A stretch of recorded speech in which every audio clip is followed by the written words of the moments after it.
всех видеть. Спасибо, что встретили. Мы приехали с Уфы. Сегодня у нас такой день знаменательный. Сегодня мы отмечаем день рождения, прошедший день рождения Заки Валиди, который был 10 декабря. А также сегодня мы собираемся открыть филиал башкирской общественной организации «Башкорт», ишимбайский филиал. Надеемся, что он будет активно действовать, развиваться, привлекать новых сторонников как можно больше.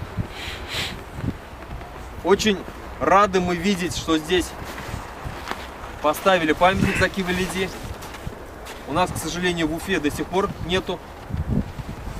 Мы не можем возложить цветы и почтить память этого великого сына башкирского народа, национального героя, который наравне стоит с национальным героем Салаватом Юлаевым. Что еще хочется сказать? Надеемся, что в будущем, мы уверены, что в будущем такие памятники будут стоять в каждом городе. В Уфе будет на центральной площади стоять. Мы добьемся этого, поставим обязательно. Следующий год год Заки Валиди. Для Ишимбайского района, для филиала, который откроется здесь, это очень знаменательно тем, что здесь именно родился Заки Валиди, в Ишимбайском районе, деревне Кузян. Обязательно надо будет как-то отмечать эти события.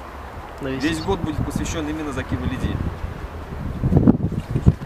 Сейчас слово хочу передать председателю молодежного совета при Всемирном Курултае Башкир Рамзилю Байназарову.